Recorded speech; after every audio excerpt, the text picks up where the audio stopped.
Hello everyone, दी conceptual IAS आज proceed करेंगे अगले लेक्चर की ओर, जिसमें कि वैसे ये लेक्चर नंबर 6 होना चाहिए यहाँ पर बुनियादी आर्थिक सिद्धांतों में। और लेक्चर नंबर 6 आप सभी को पता है, लेक्चर नंबर 5 हम कर चुके हैं कल। तो आज हम राष्ट्रीय आय की अवधारणा को डिटेल में समझेंगे। अच्छा, जीडीपी तक चूंकि हम पहले कर चुके हैं, तो जीडीपी के बाद क्या आता है? GNP. GNP then national income. National income कैसे स्टैब्लिश किया जाता है समझेंगे। इसके अलावा नेशनल इनकम के साथ साथ व्यक्तिगत प्रयोज्य आय भी हम समझेंगे, यानी कि पर्सनल डिस्पोजेबल इनकम। ठीक है, इसको भी समझेंगे। एंड रेजिडेंट और नॉन रेजिडेंट का कॉन्सेप्ट, देखो ये देखने में छोटा सा है, लेकिन अक्सर ऐसे क्वेश्चन में फंसा देता है, जैसे जीडीपी के कॉन्सेप्ट में, जीएनपी के कॉन्सेप्ट में। अगर आप रेजिडेंट और नॉन रेजिडेंट के बीच का क्लासिफिकेशन स्पष्ट तौर पर नहीं समझते तो ये आपको दिक्कत करेगा। ठीक है, सो इसके अलावा नज प्रीलिम्स टेस्ट सीरीज के बारे में थोड़ी सी ब्रीफ में बात करेंगे कि इसमें टॉपिक वाइज 58 पेपर्स हैं। ठीक है, एंड रिवीजन पेपर्स हैं 12, एडवांस लेवल के 15 पेपर हैं। एडवांस लेवल में हम बेसिकली बहुत ही गहराई में कॉन्सेप्ट को ट्विस्ट करके क्रिटिकल और एनालिटिकल टाइप के क्वेश्चन बनाते हैं। ठीक है, इसके अलावा कॉम्प्रहेंसिव पेपर्स होंगे 15। ये इस टेस्ट सीरीज में पूरे 100 पेपर हैं और इसकी कॉस्ट मात्र 2,999 रुपये, यानी कि एक पेपर की कॉस्ट 30 रुपये से कम। ठीक है, चलो, तो उसके लिए आपको दी कॉन्सेप्चुअल आईएएस का एप्लीकेशन डाउनलोड करना पड़ेगा। इस तरह का कुछ इंटरफेस आएगा जब आप गूगल प्ले स्टोर में जाके इसे डाउनलोड करेंगे। फिर अपने आप को रजिस्टर करेंगे, टेस्ट पर क्लिक करेंगे। इसमें आपको 2 सेक्शन मिलेंगे, डेमो एंड परचेज का। अगर आप इसको फ्री में एक्सेस करना चाहते हैं तो कुछ पेपर आपको फ्री में मिलेंगे, करीब करीब 30 पेपर आपको फ्री में मिलने हैं। ठीक है, इन 100 में से 30 पेपर फ्री रहेंगे, हमेशा फ्री रहेंगे। ठीक है, वो आप कभी भी करोगे। और इसके अलावा 100 पेपर्स अगर आप पूरा करना चाहते हो तो उसके लिए आपको पे करना पड़ेगा। तो that is very nominal fee. ये दिसंबर के लिए है, जनवरी से फी बढ़ जाएगी। ओके, तो चलिए प्रोसीड करते हैं। अच्छा, कल हमने एक बात और समझी थी, ट्रेंड एनालिसिस। जिन लोगों ने पहली बार देखा है वो इसे ध्यान से देखेंगे, समझेंगे कि प्रीलिम में कितने क्वेश्चन आते हैं, मेंस में कितने क्वेश्चन आते हैं। ठीक है, और ये हमारा यूनिट 1 है। जिन लोगों ने ये पहली बार नोटिस किया तो उनको पता होना चाहिए कि ये हम इकोनॉमी को 7 यूनिट्स में पढ़ रहे हैं। यहाँ पर यूनिट 3, यूनिट 4 ऑलरेडी हो चुके हैं, यूनिट 5 भी हो चुका है। यूनिट 5 में कुछ एक लेक्चर साला के और आएंगे। यूनिट 1 चल रहा है, इसके बाद हम लोग यूनिट 2 जो कि मनी एंड बैंकिंग है, बहुत इंपॉर्टेंट है, वाला यूनिट करेंगे। लेकिन अभी हम लोग यूनिट 1 को फिनिश करेंगे, जिसमें हम राष्ट्रीय आय की अवधारणा को डिटेल में समझने वाले हैं। ठीक है, कि राष्ट्रीय आय अपने आप में क्या होती है, इसको चलिए। तो हाँ, कल के सेशन में से हम कुछ बातों को लेकर आगे बढ़ेंगे और इसके बाद समझेंगे। देखो, कल हमने समझा था कि कारक लागत और बाजार मूल्य में क्या अंतर है। इसको हमने अलग से नहीं हाईलाइट किया था, एक कॉन्सेप्ट के साथ हमने समझ लिया था। तो कारक लागत वो होती है जो 4 फैक्टर्स ऑफ प्रोडक्शन के द्वारा लगाई जाती है। 4 फैक्टर्स ऑफ प्रोडक्शन क्या होते हैं? Capital, entrepreneur, land and labour, है ना। कैपिटल का मतलब पूंजी, एंटरप्रेन्योर का मतलब उद्यमी, लैंड का मतलब भूमि या प्राकृतिक संसाधन, और लेबर का मतलब है मजदूर या श्रमिक। तो उन चारों के द्वारा जो लागत लगाई जाती है उनको हम कारक लागत कहते हैं। कारक लागत में चूंकि सरकार सब्सिडी देती है, इसलिए ताकि कोई भी उत्पाद जो बन के निकला है वो कुछ सस्ता हो जाए, तो सस्ता करने के यानी कि हम प्राइस को माइनस करेंगे कारक लागत में, इस सब्सिडी को। लेकिन सरकार जो कर लेती है वो उस प्रोडक्ट की लागत को बढ़ा देगा, प्रोडक्ट की कॉस्ट को बढ़ा देगा। तो ऐसी कंडीशन में से हम जोड़ेंगे। ठीक है, तो इस तरह से हमको एक बेसिक मूल्य मिल जाता है। अच्छा, अब अगर बेसिक मूल्य में, अभी देखो हमने उत्पादन की बात करी थी, कल हमने बात करी थी उत्पाद सब्सिडी और उत्पादन सब्सिडी में अंतर, या उत्पाद कर और उत्पादन कर में अंतर। उत्पादन कर वो होता है जो पूरे प्रोडक्शन के दौरान लागू होता है, और उत्पादन सब्सिडी वो होती है जो पूरे प्रोडक्शन के दौरान लागू होती है। उसी तरह उत्पादन कर वो होता है जो पूरे प्रोडक्शन के दौरान लागू होता है, जैसे एक्साइज, है ना। एक्साइज एक कार या एक प्रोडक्ट पे तो लगता नहीं है, लेकिन जो प्रोडक्ट होता है, यानी कि उत्पाद सब्सिडी या उत्पाद कर, ये 1 यूनिट में लगता है। जो टोटल उत्पादन की 1 यूनिट है उस पर लगता है। अगर एक कार बनाती है कोई कंपनी, तो ये 1 कार पर लगेगा। ठीक है, 1 कार पर ये सब्सिडी और टैक्स लागू होगा। तो जब हमको बेसिक मूल्य पता चल गया, तो बेसिक मूल्य में हम फिर उत्पाद सब्सिडी घटा देंगे। क्यों? क्योंकि सरकार सब्सिडी देती है इसलिए ताकि मूल्य को कम किया जा सके। माइनस कर दिया, कम हो गया। लेकिन कर जो लेती है वो तो जुड़ेगा, क्योंकि वो प्राइस को बढ़ा देगा। तो कर जोड़ हमने जोड़ दिया, इसलिए इस तरह से हमको बाजार मूल्य प्राप्त हो गया। ये अपने आप में एक कॉन्सेप्ट है। अब चूंकि आप कॉन्सेप्चुअल आईएएस में हैं तो आपको कॉन्सेप्ट आने चाहिए, ठीक है। इन कॉन्सेप्ट की हेल्प से आप एग्जामिनेशन में बड़े से बड़े क्वेश्चन को एनालिटिकल तरीके से सॉल्व कर सकते हैं। आइए समझते हैं जीएनपी। देखो कल हमने जीडीपी की कॉन्सेप्ट समझ लिया था। जीडीपी अपने आप में एक डोमेस्टिक टेरिटरी के आधार पर किसी वैल्यू को फाइंड आउट करता है, बट जीएनपी थोड़ा अलग है। जीएनपी कैसे अलग ये हम समझेंगे। देखो ऐसा हो सकता है कि किसी देश के भीतर, जैसे मान लो भारत है, ठीक है, ये मान लो भारत है, भारत है, तो ऐसा हो सकता है कि भारत में विदेशी लोग काम करते हो, जैसे अमेरिका के लोग, इंग्लैंड के लोग, और भारत के लोग बाहर काम करते हो। तो चूंकि जीडीपी डोमेस्टिक टेरिटरी का कॉन्सेप्ट है, ये नेशनल्स का कॉन्सेप्ट है, ठीक है। तो इसमें जो नेशनल्स होते हैं उनको हम कहते हैं निवासी, यानी कि रेजिडेंट, ठीक है। तो निवासियों द्वारा, भारत के निवासियों द्वारा, ठीक है। इसमें हम विदेशी नागरिकों की बात नहीं करेंगे। अगर मान लो अमेरिका का कोई व्यक्ति भारत में है तो वो भारत का नागरिक नहीं है, ठीक है। और अगर वो भारत में टेम्परेरी पीरियड के लिए या कुछ कुछ अनिश्चित काल के लिए रहता है तो ऐसी कंडीशन में हम उसे भारत का निवासी नहीं मान सकते, ठीक है। वो निवासी अमेरिका का ही है बेसिकली। अब ये निवासी परिभाषित कैसे होता है ये हमको समझने की जरूरत है। देखो तो जीएनपी में हमको दो बातें याद रखनी है। एक ये कि जो बाहर के लोग हैं वो भारत से जो भी कमाएंगे वो कहाँ ले जाएंगे, बाहर।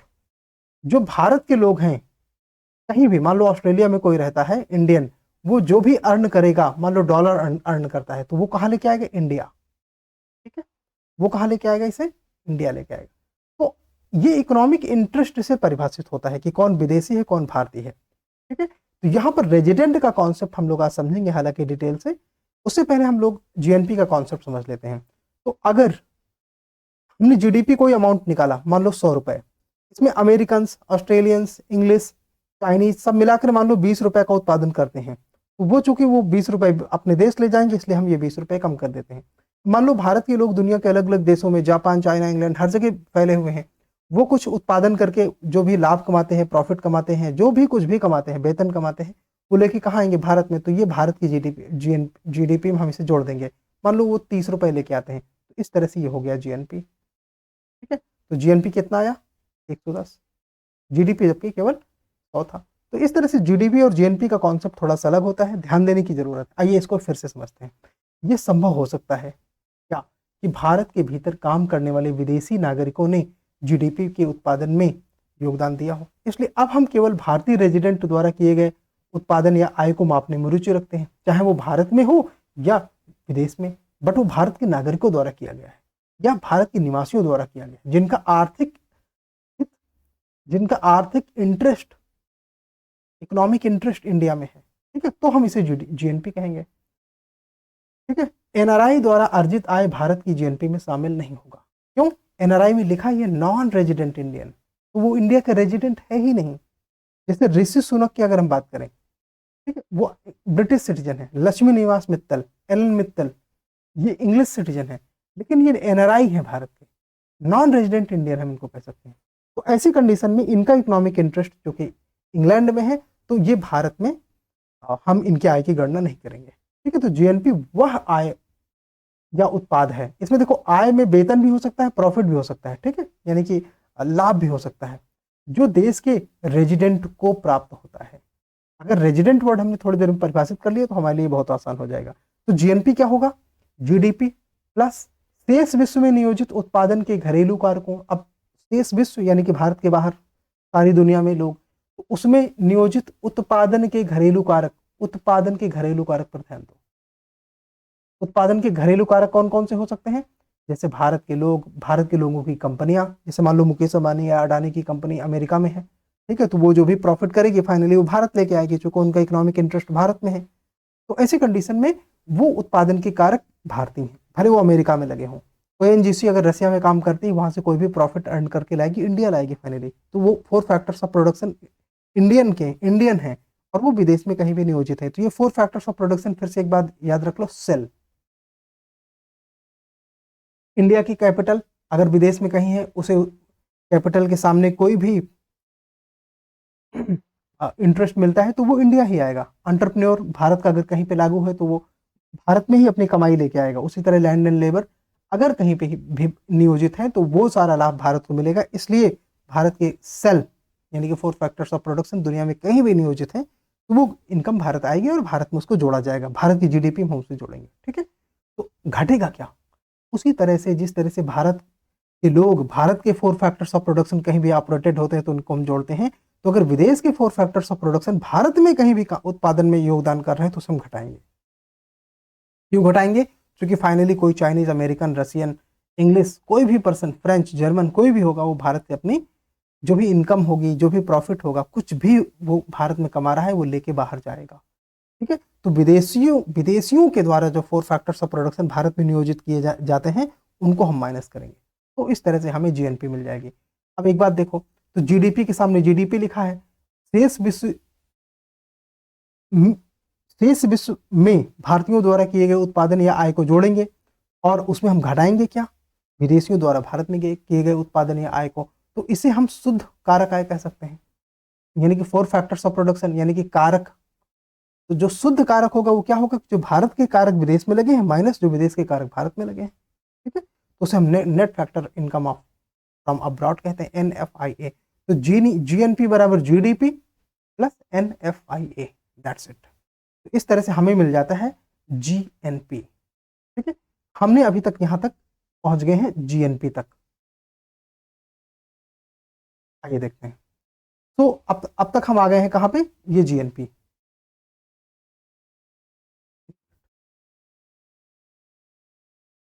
हम आ चुके हैं ये जीएनपी पे। ठीक है, तो अब देखो कुछ चीजें और ध्यान से देखते हैं।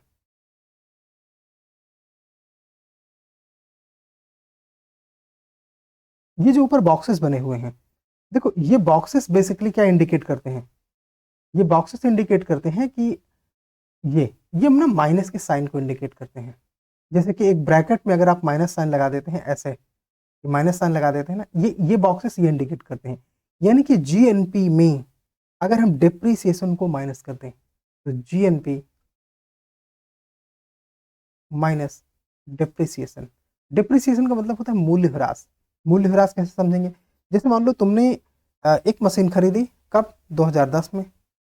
अब ये हमेशा मान लो इसकी कीमत तुमने किसी समय खरीदी 1 लाख रुपए की, तो क्या हमेशा 1 लाख रुपए की बनी रहेगी क्या? नहीं, मशीन में कुछ घिसावट होगी, कुछ उसमें क्षरण होगा, उसे हम वियर एंड टीयर कहते हैं। ठीक है, तो उस क्षरण को हम कहते हैं वियर एंड टीयर। तो मशीन में जो वियर एंड टीयर होता है उसको इकोनॉमी में डिप्रिसिएशन कहते हैं। ठीक है, तो जीएनपी में जब हम डिप्रिसिएशन को माइनस कर देते हैं तो यहाँ पर डी लिखा हुआ है, माइनस साइन ब्रैकेट के बाहर आप लगा दो, तो ये हो जाएगा net national product at market price. क्योंकि जीएनपी मार्केट प्राइस में है तो ये मार्केट प्राइस वही बना रहेगा, बट अब ये ग्रॉस नेशनल प्रोडक्ट से नेट नेशनल प्रोडक्ट बचा है। ठीक है, ये अब ग्रॉस नेशनल प्रोडक्ट से अब क्या बचा? Net national product. ठीक है, NNP मार्केट प्राइस में। अब देखिए फिर एक माइनस लगा दो इस वाले बॉक्स में, तो NNP में जब हम इनडायरेक्ट टैक्सेस को घटा देते हैं और सब्सिडीज को जोड़ देते हैं, ठीक है, इनडायरेक्ट टैक्सेस को अब देखो, अपने जैसे हमने पहले मार्केट प्राइस बनाने की प्रक्रिया समझी थी कारक लागतों से, तो हमने सब्सिडीज को घटाया था, चूंकि सब्सिडीज मूल्य को कम कर रहे होते हैं, इनडायरेक्ट टैक्सेस को जोड़ा था चूंकि वो सरकार कर लगा के मूल्य को बढ़ा देती है। तो वो एक राइट प्रोसेस था। अब हम उल्टे डायरेक्शन में चल रहे हैं।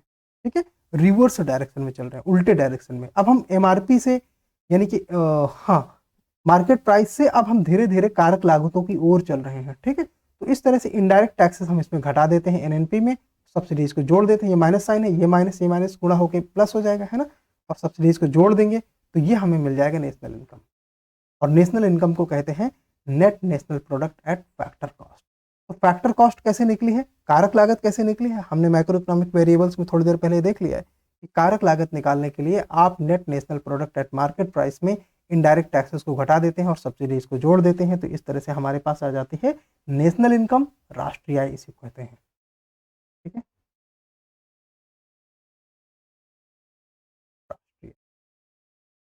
या एनएनपी एट फैक्टर कॉस्ट, इसी को राष्ट्रीय आय कहते हैं।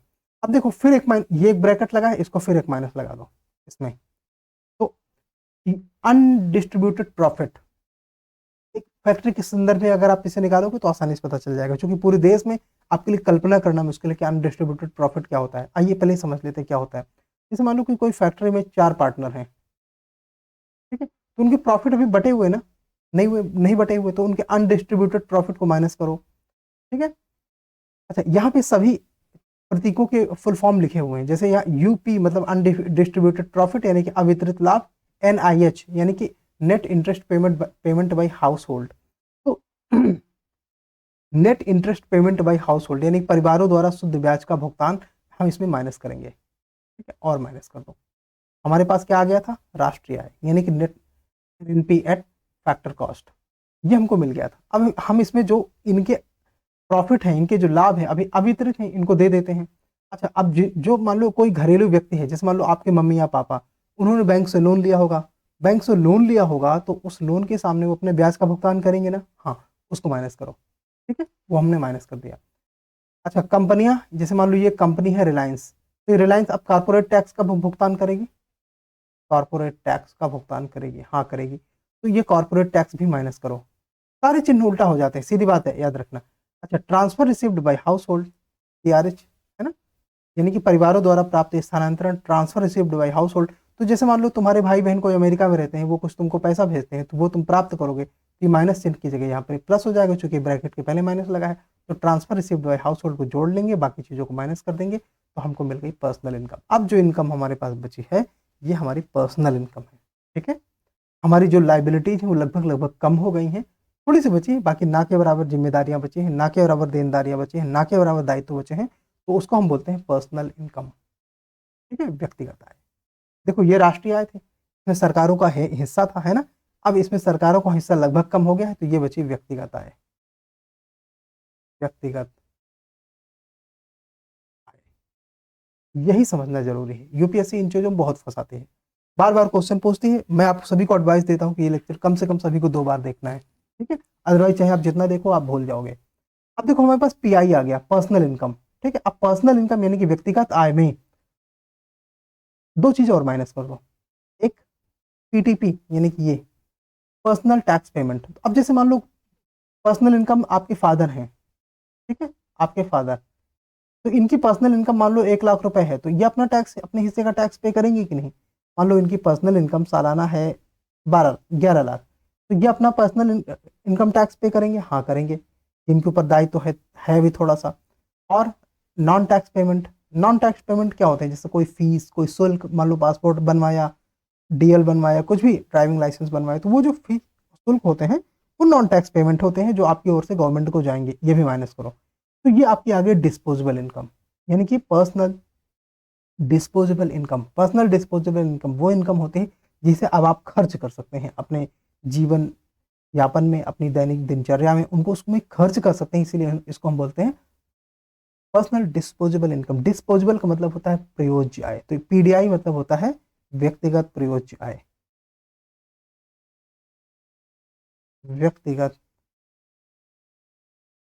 प्रयोज्य आय, ठीक है, व्यक्तिगत प्रयोज्य आय, पर्सनल डिस्पोजेबल इनकम, इस तरह से हमने निकाल लिया। एक बार इसे आप देखो, अगर किसी कोई डाउट बचता है कि हमको समझ में नहीं आया, तो वो पार्ट आप कमेंट सेक्शन में बताइए, हम इसको और अच्छे से एक्सप्लेन करने की कोशिश करेंगे, ठीक है।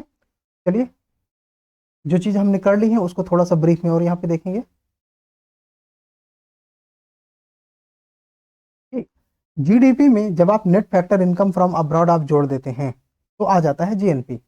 अब जीएनपी में जब आप डेप्रिसिएशन कम कर देते हैं तो एनएनपी एट मार्केट प्राइस आ जाता है। एनएनपी एट मार्केट प्राइस में डायरेक्ट टैक्सेस कम कर दो, सब्सिडी जोड़ दो, तो एनएनपी एट फैक्टर कॉस्ट आ गया। हमने बोला ना, यहाँ से हम मार्केट प्राइस से फैक्टर कॉस्ट की ओर जा रहे हैं, इसलिए सारी जो प्रक्रिया है वो उल्टे डायरेक्शन में चल रही है, बस ये बात है।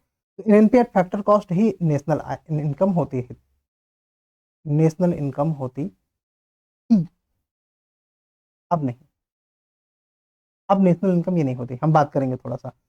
उत्पाद एवं आयात कर जो पहले जीडीपी में शामिल नहीं हुए, देखो पहले जीडीपी में उत्पाद एवं आयात कर जो अभी तक शामिल नहीं हुए उनको जोड़ लिया जाए अगर, और निर्यात सब्सिडी जो सरकार द्वारा दी जाती है उसे घटा दी जाए, ठीक है, घटा दी जाए, माइनस कर दिया जाए और इसे जोड़ दिया जाए, तब हम जीएनपी को राष्ट्रीय प्रयोज्य आय कहते हैं। क्या कहते हैं, ग्रॉस नेशनल इनकम, राष्ट्रीय प्रयोज्य आय, national disposable income, national disposable income,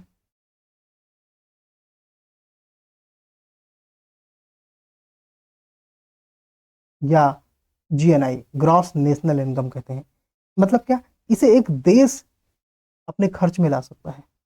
disposable income मतलब प्रयोज्य आय, इसे एक देश अपने प्रयोजन में ला सकता है, अपने खर्च में ला सकता है, प्रयोज्य आय।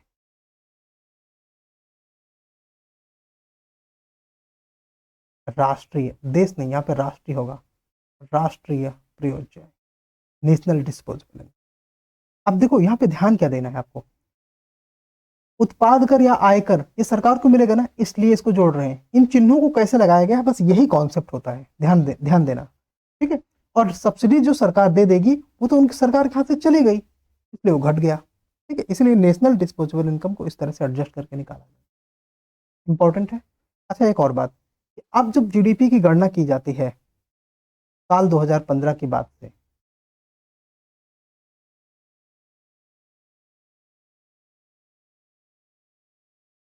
ये जो जीडीपी है ना, जीडीपी, जीएनपी, नेशनल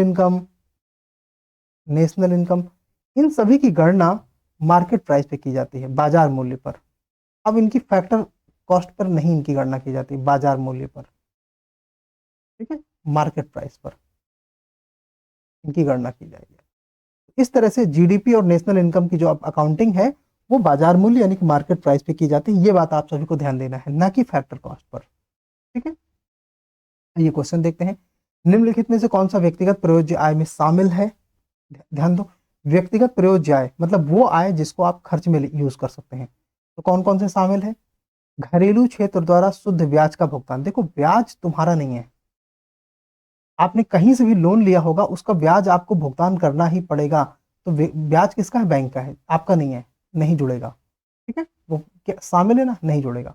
कंपनी कर यानी कि कॉर्पोरेट टैक्स, जो कंपनियों द्वारा कर का भुगतान किया जाता है वो सरकार का है, तुम्हारा नहीं है, नहीं जुड़ेगा।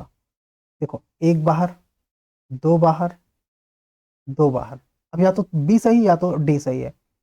परिवारों द्वारा प्राप्त स्थानांतरण, देखो तुम्हारे भाई बहन कोई भी विदेश में अगर रहते हैं वो तुमको कोई भी स्थानांतरण उस राशि को कहते हैं जिसके सामने कोई दूसरा भुगतान करने की जरूरत नहीं है।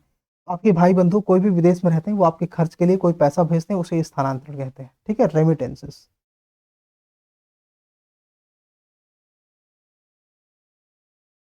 ठीक है, रेमिटेंसेस बोलते हैं। ये जुड़ेगा क्योंकि ये आपके व्यक्तिगत प्रयोजन में आ सकता है, ये तो आपका ही ये हुआ, ये जुड़ेगा, ठीक है। यानी कि तीन तो होगा होगा। अब बी या डी में कोई एक होगा। तो व्यक्तिगत कर का भुगतान, हाँ कर आपका नहीं है, कर सरकार का है, तो ये माइनस किया जाएगा, ठीक है, ये नहीं जुड़ेगा, हटा दो इसको भी, चार बाहर हो गया। अब पांच देखते हैं, गैर कर का भुगतान यानी कि नॉन टैक्स पेमेंट। तो नॉन टैक्स पेमेंट जितनी फीस या शुल्क जो भी होते हैं वो सरकार को जाता है, तो ये भी आपका नहीं है, ठीक है, ये भी घटेगा, ये भी नहीं जुड़ेगा। तो इस तरह से बी इसका सही उत्तर है। Okay fine, you got the answer, B is the right answer. अब देखो हमने अभी बात करी रेजिडेंट की और नॉन रेजिडेंट की, अभी दोनों कॉन्सेप्ट समझ लेते हैं ताकि हमारे जो नेशनल इनकम की कॉन्सेप्ट में जो भी फंसी हुई कोई गुत्थियां हैं वो सॉल्व हो जाए। तो रेजिडेंट किसको कहते हैं, रेजिडेंट और नागरिक एक समान नहीं होते। अरे देख लो क्या नहीं होते, तो रेजिडेंट और नागरिक, नागरिक एक समान नहीं है। दूसरा, जो रेजिडेंट है वो आर्थिक हितों पर आधारित है, इंपॉर्टेंट, कि किसका आर्थिक हित कहां पर है। जैसे आप फिर समझते हैं, ये नोरा है, ठीक है, ये नोरा है, तो इंडिया में ये रहती है, शोज करती है, मूवीज करती है, एक्ट्रेस है, डांसर है, जो भी इनकम करेगी ये कहाँ ले जाएगी, इंडिया में क्यों रखेगी, इसका जो इकोनॉमिक इंटरेस्ट है वो कहाँ पर है, कनाडा में या मोरक्को में कह सकते हैं, ठीक है, दोनों जगह की नागरिकता इसके पास है। तो ये हमारे लिए रेजिडेंट नहीं है, ये हमारे लिए रेजिडेंट नहीं है, नॉन रेजिडेंट है, ठीक है। उसी तरह इंटरनेशनल मॉनेटरी फंड आईएमएफ है, अगर भारत में दिल्ली में आईएमएफ का कोई ऑफिस है, उसके कर्मचारी वहां पर वेतन पा रहे हैं और वो कर्मचारी मान लो यूरोप के हैं, या हम कर्मचारियों की बात छोड़ दें सीधे इस संस्था की बात करें, तो ये संस्था किसी देश की संस्था नहीं है, इसलिए किसी भी देश के लिए नॉन रेजिडेंट ही होगी। डोमिनोज, डोमिनोज विदेशी कंपनी, भारत में कोई भी लाभ कमाती है तो ये भारत का नहीं है, अमेरिका का, अमेरिका ले जाएगी, तो इसलिए ये भी नॉन रेजिडेंट है। BMW जर्मनी की कंपनी, कार कंपनी है, तो इसको भी जो भी प्रॉफिट होगा जर्मनी ले जाएगी। हमारे लिए ये सब नॉन रेजिडेंट, अनिवासी है, ठीक है, निवासी नहीं है। तो घरे अभी हमने बात करी रेजिडेंट की, तो कौन कौन रेजिडेंट हैं ये हमको कब समझ में आएगा कि कौन कौन नॉन रेजिडेंट है, उनको हम समझ माइनस कर देते हैं। तो रेजिडेंट वो है जिनका इंटरेस्ट भारत में है, ठीक है, जैसे भारत के नागरिक, मैं, आप सभी लोग, और जो हमारे भाई बंधु बाहर रहते हैं, जॉब करते हैं कुछ महीनों के लिए, IFS ऑफिसर, है ना, IFS अगर आप हो जाओगे तो आप मान लो आपकी पोस्टिंग फ्रांस में हो गई, तो वहां पे जो भी आप वेतन वगैरह कुछ भी कमाओगे कहीं ना कभी तो भारत ही लेके आओगे, इसलिए आपका जो इकोनॉमिक इंटरेस्ट है इंडिया में, तो आप सभी रेजिडेंट हो गए, ठीक है। तो एक अर्थव्यवस्था में सभी परिवार रेजिडेंट हाउस होल्ड, निवासी परिवार हो, ये जरूरी नहीं है, ठीक है। एक अर्थव्यवस्था में सभी परिवार रेजिडेंट हाउस होल्ड यानी कि निवासी परिवार नहीं है।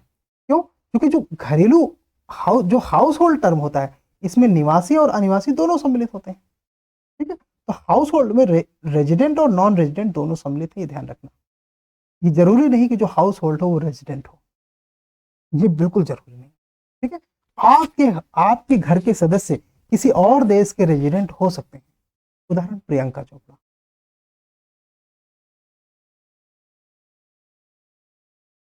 प्रियंका चोपड़ा, प्रियंका चोपड़ा भारत की अब रेजिडेंट नहीं है, अब वो नॉन रेजिडेंट है। तो अगर मान लो उसके पेरेंट्स जो है बोले कि हमारे हाउस होल्ड का हिस्सा है, हाँ आपके हाउस होल्ड का हिस्सा है, ठीक है, बट वो भारत की निवासी नहीं है, ठीक है, तो वो नॉन रेजिडेंट हाउस होल्ड है। उसके mummy papa resident house hold है। समझ में आया तो ठीक है, नहीं समझ में आया तो कमेंट करके पूछना, ठीक है। नॉन रेजिडेंट क्या है हमने बात कर ली। तो एक अनिवासी वह व्यक्ति होता है जो एक क्षेत्राधिकार में रहता है लेकिन उसके इंटरेस्ट दूसरे क्षेत्राधिकार में है। जैसे नोरा फतेही भारत में रहती है लेकिन उसका इकोनॉमिक इंटरेस्ट कनाडा या मोरक्को में, ठीक है। अब देखो, करों, लाभों, जूरी कर्तव्य, शिक्षा, मतदान, इन सारे मामलों कार्यों के लिए पात्रता निर्धारित करने में अनिवासी स्थिति काफी महत्वपूर्ण होती है, ठीक है। कई देखो, कर उद्देश्यों के लिए किसी को निवासी माना जा सकता है लेकिन मतदान के उद्देश्यों के लिए वो अनिवासी हो सकता है, ठीक है।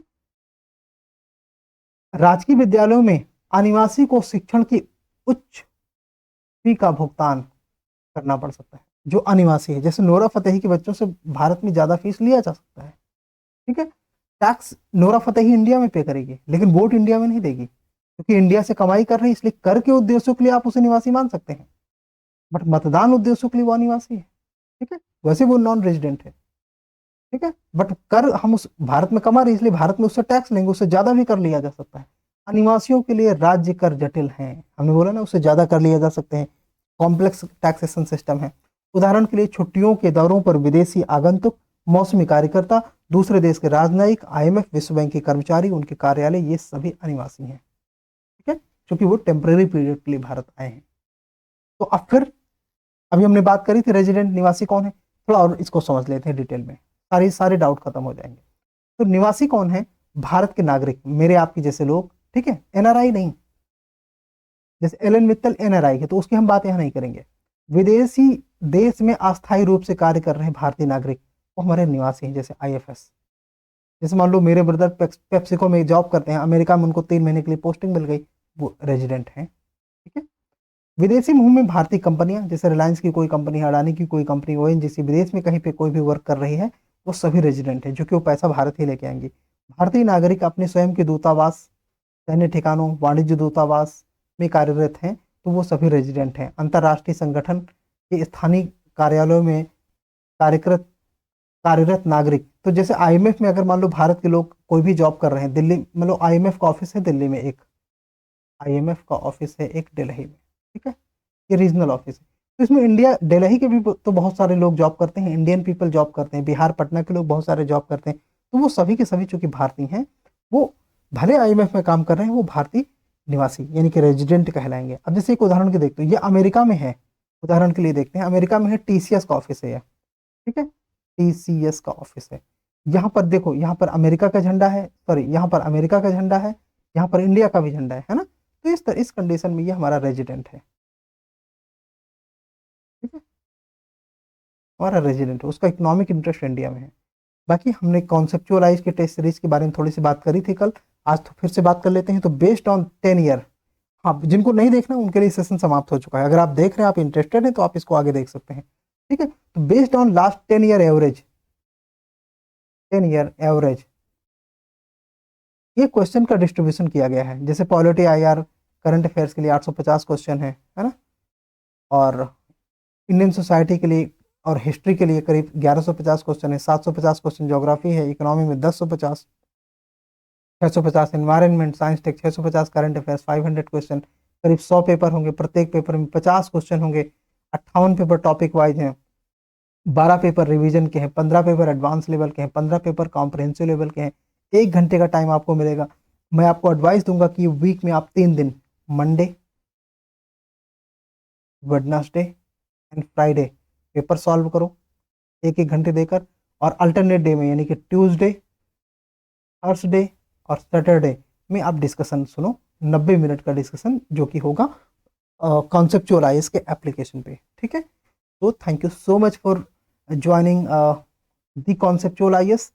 हमारे इस चैनल को सब्सक्राइब करें और बेल आइकॉन दबा दें यहाँ पे जो साथ में रहता है। ठीक है, जिससे आपको नोटिफिकेशन टाइम टाइम पे मिलता रहे। और इसके अलावा इस सेशन को लाइक जरूर करें, शेयर करें दूसरे अपने व्हाट्सएप और टेलीग्राम ग्रुप्स में। हाँ, साथ में ये टेलीग्राम ग्रुप जरूर ज्वाइन कर लीजिए, सो दैट कि आपको नोटिफिकेशन टाइम टाइम पे मिलते रहें। एंड व्हाट्सएप ग्रुप भी आप ज्वाइन कर सकते हैं सीधे हमसे बात करने के लिए।